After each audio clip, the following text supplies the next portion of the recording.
Онгод гэж юу нь юу гэж ойлгоод байгаа юм бэ гэдгийг эхлээд тодлох хэрэг гарах нэ. Зүгээр энэ нүгээр цусна урсчиж болно шүү дээ. Хамаагүй. Тэр бол ямар ч хамаагүй. Чинаар та ингээд нүүц болцоо толгой сайтай үний их ажиллаа зү. Тэгэхээр ингээд ийм толж явж хайж хайжсна. Бүх амьдралаа зүгээр нэг юм нохоонуудын төлөө зориулдаг юм байна. Нохоо гэдэг нь зүгээр нохоо гэлж байсан. Ер нь л энийг одоо тэнэг хүн гэнэ шүү дээ. Сайн мэцгэнүү та бүхэндээ үзэх өдрийн мэндийг хүргэе. За тэгээд өмнөх бичлэг дээр нэг хүн нөгөө онготой гэдгийг яаж мэдэх вэ гэж асуусан байсан. Ер нь хүмүүст энэ асуулт их сонирхолтой байдаг баха. Тэгээд би энэ асуултанд өнөөдөр чатгаараа хариулахыг хичээе. За тэгээд онгод гэдэг чинь хин юм бэ гэвэл өвгдээц. Ер нь өвгдээцгүй хүн байна уу гэвэл байхгүй. Бүгд өвгдээцтэй, бүгд удамшилтай, гентэй, гений мэдээлэлтэй байгаа. Тэгэхээр онготой гэдгээ яаж мэдэх вэ гэдэг асуултанд хариулахын тулд онгод гэж ер нь юу гэж ойлгоод байгаа юм бэ гэдгийг эхлээд тодлох хэрэг гарах нэ. Тэгэхээр онгод гэдэг бол тэр бидний удамшилт байгаа мэдээллийн эс ширхлэг бүрийнх нь эддүүд нөхгүй юу? Тэгэл амьтаа эзэнж байгаа, амьгүй эзэнж байгаа, тэ нэг юм сүг хэлбэрээр амьдраад өгсөн хүмүүс байгаа штэ. Юу ч ойлгоогүй. Юу ч одоо ямар нэгэн ололт амжилт бишээ. Ам гэдэг талаар буурлуугаасаа айлтар айлтцсан тэр утгаар амьгүй гэж яриад байгаа.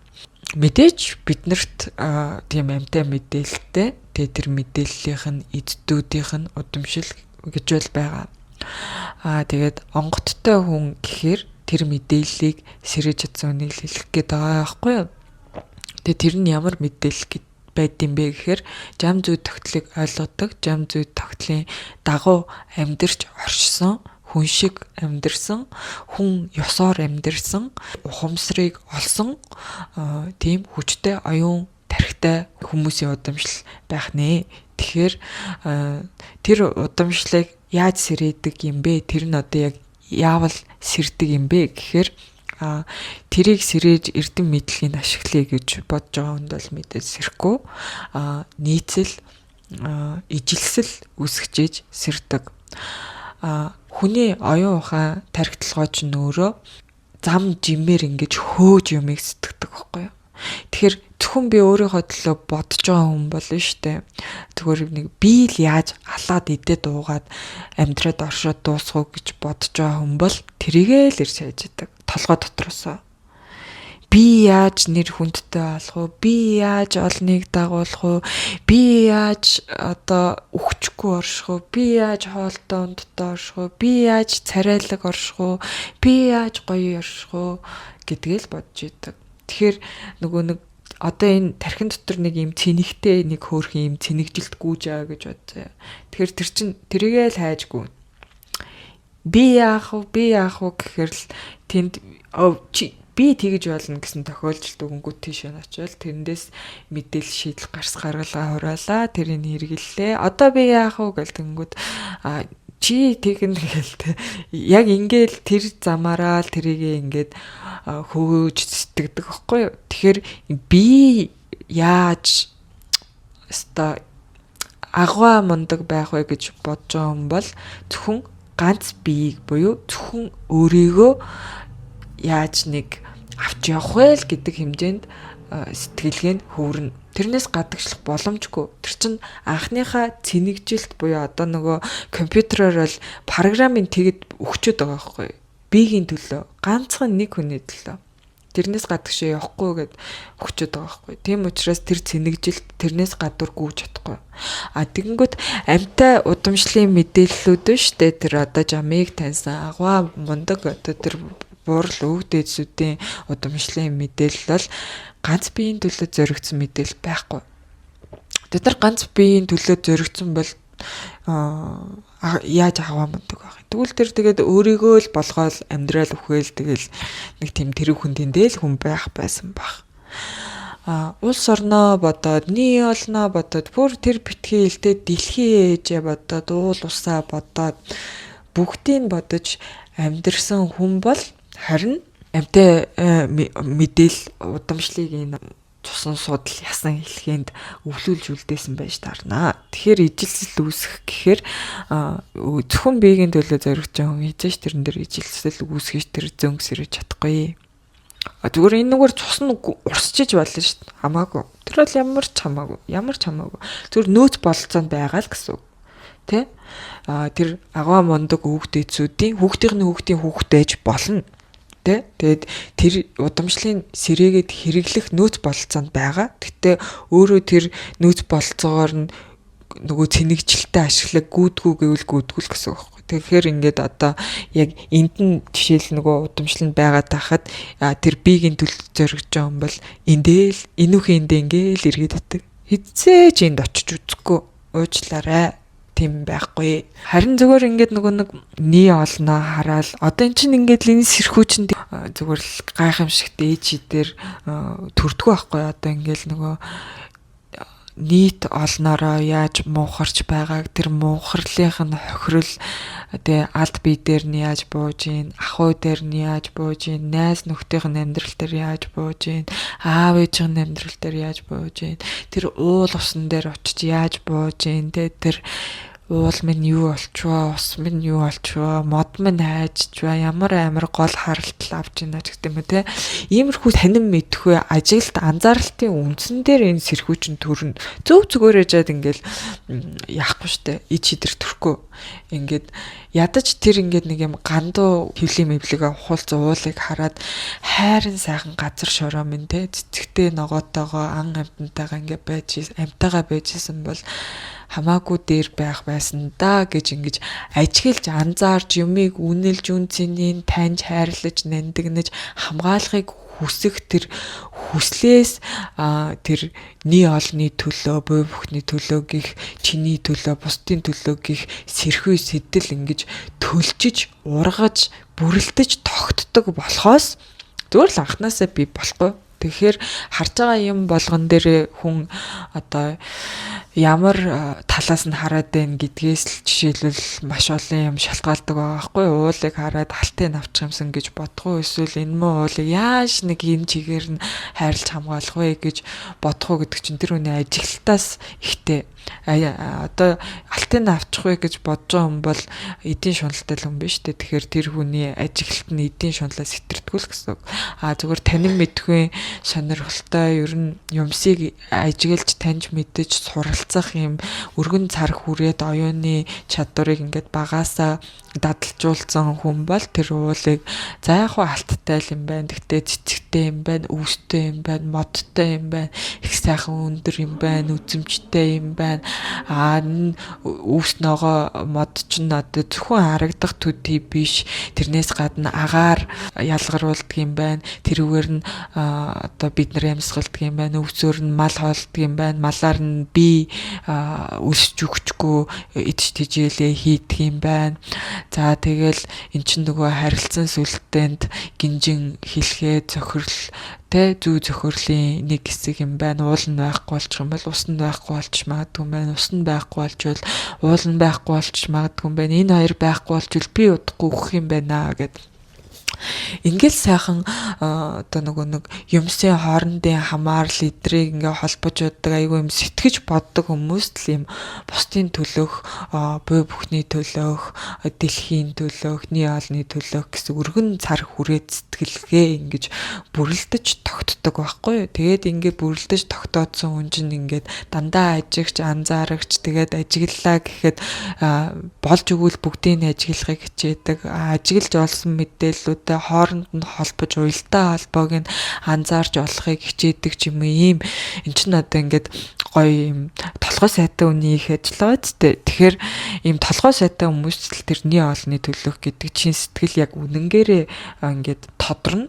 Тэгээд энэ nii олны төлөө гэдэг энэ чин сэтгэл чинь тодроод ирэхээр тэр уулыг яаж хамгаалах вэ? Тэр ирээдүйн өвөр хойжтой нэг усаа үлдээчих юмсан энэ хүн олон бүр ингээд одоо муухраа тэнэг болж байна. Яаж ухаантай болох вэ гэдэг юм. Хүний өмнөөс ингээд санаа зовоод байгаа энэ сэтгэлгээ чинь одоо энэ хүн эндээ гүөх биш энэ тэнд гүөх гүйж эхэлж байгаа байхгүй. тэрэнд яаж туслах вэ? Энийг яаж зохицуулах вэ? Тэрийг яаж өөрчлөх вэ? Энд ингээ хохирол, тэнд хохирол, эдгээр чинь нийлэхээр энэ чинь ирээдүйд одоос болохоо байх нэ яана. Одоо яах ёстой бол доо гэж ингэж ирж хайх юм бол харин тархиараа нэг ингээд юм хайж штэ. Зөвхөн ганц алт ухъя л гэд бодох юм бол энэ үг юм даахгүй. Тэгэл тэрийг ч хамгаалчи, энийг ч манчи, энийг хэвээр нүлдээчи, энийг өвлүүлчи гэдэг чинь бол их ажил ахгүй. Их ажил хийх юм бол ингээд тархитлогоогоо гашилтал бодож тархиараа дүрэн сэтгэдэг нөгөө цэнэгжилтэндээ өгж байгаа програм нь тийм өргөн цар үрээдэг гэсэн. Тэгэхээр зөвхөн өөрийнхөө төлөө биш, өөрийгөө бараг хайцсан, мартцсан, орхицсан явж байгаа. Тийм миний 160 жилийн амьдрал бол юуч биш. Энд чинь энэ сайхан үзэсгэлэнд дэлхийн минь тэгээд огторгуйтай цохрон сүлдэх энэ орчлон хорвоо минь энэ нийцэл цохрол зам зүй тогтол минь агуу юм а, энийхээ дагуу амьдрах ёстой юм а гэдэг энэ хүлээн зөвшөөрсөн галдаа цогцсон гэж хэлдэг шүү дээ. Намайны бэлчэр судар дээр маань ийм хүний сэтгэлгээ бол онгод бууралтлын тэр удамшилт зүйн ээлт хүчинтэй ижилсэл үүсгэж тэрийг сэрэж тэрэн дээр цэнэгжилттэй нөгөө гүйдлийг гүйлгэж дахин гүйлгэж тэндээс мэдээл татаж санан сэрж уншиж тэгээд санаж сэрснээ ойлгож тэ дахиад ингээд дотор нь задлж тэр нь чинь бас суралцах гэж нэг асар их үйл байгаа. Тэгээд суралцсны үндсэн дээр ойлголт агуулгуудыг бүрэлдүүлээд ойлголтоо тогтоолоо ойлгоцсон учраас итгэл агслаа буюу нөгөө гал төрдөг гэдэг чинь энийг итгэл төрхийг хэлж байгаа. Тэгээ итгэл агслаа нөгөө буурлынхаа тэ өнгөрсөн тэр буурлынхаа химийг одоо цагт татаж сануулж гаргаж ирээд ингээд ажилласны үндсэн дээр сэрээгээд тэгээд бийжүүллээ. Итгэл өгөөд бийжүүлнэ. Буюу тэр ойлголтыг бүрэн бүтэн аваад энэ буурал чинь ийм учраас ийм хүн байсан юм байна. Ийм учраас ийм агуу байж, ийм учраас ийм үлийг хийсэн юм байна гэдэг тэр ойлголт агуулт үндсэн бүрэн байж ш тэр онготын зүүн ингээд зүйтэйгээр сэрж байгаа учраас одоо тэр чинь ойлголт нь бүрэн учраас мань мэтэд ингээд шууд хэлж өгч чадна гэсэн. Ойлголт нь дутуу ингээд цар хүрээн дутуу те би одоо нэг юм хоёрын оронд л ингээд л байл да нэг хүний төлөө ч юм шиг нэг өөрийнхөө төлөө ч юм шиг тэгснэ эсвэл ингээд явж хайжсэн бүх амьдралаа зүгээр нэг юм нохоонуудын төлөө зориулдаг ч юм уу. Нохоо гэдэг нь зүгээр нохоо гэлж байгаа нэг тийм нохоог хайрлал ингээд нохооны л төлөө амьдрал эсвэл нэг муурны л төлөө амьдрал авчдаг ч юм уу те. Одоо үед тийм хүмүүс их болсон. Би энэ амьтныг хайрлагыг буруу гэж юм биш туйлширсан сэтгэлгээг хэлж байгаа нөө гацаа төгчигдчихэж байгаа сэтгэлгээг хэлж байгаа хгүй. Энэ сэтгэлгээ чинь өөрөө хазаалт гэдэг нь нотлогдно. Яагаад гэвэл хит их нохойн тайртай муурн тайртай хүмүүс хүүхд тайрлага болцсон байдаг. Тэгээ нөгөө нэг нохоогоо тэрэгэн дээр төрж яваад тэрийгэ хүүхдээс илүү үзэж ч юм уу те. Тийм их амьтан тайртай үр нинжин сэтгэлтэй юм бол хүний хүүхдийг бас хайрлах хэрэгтэй.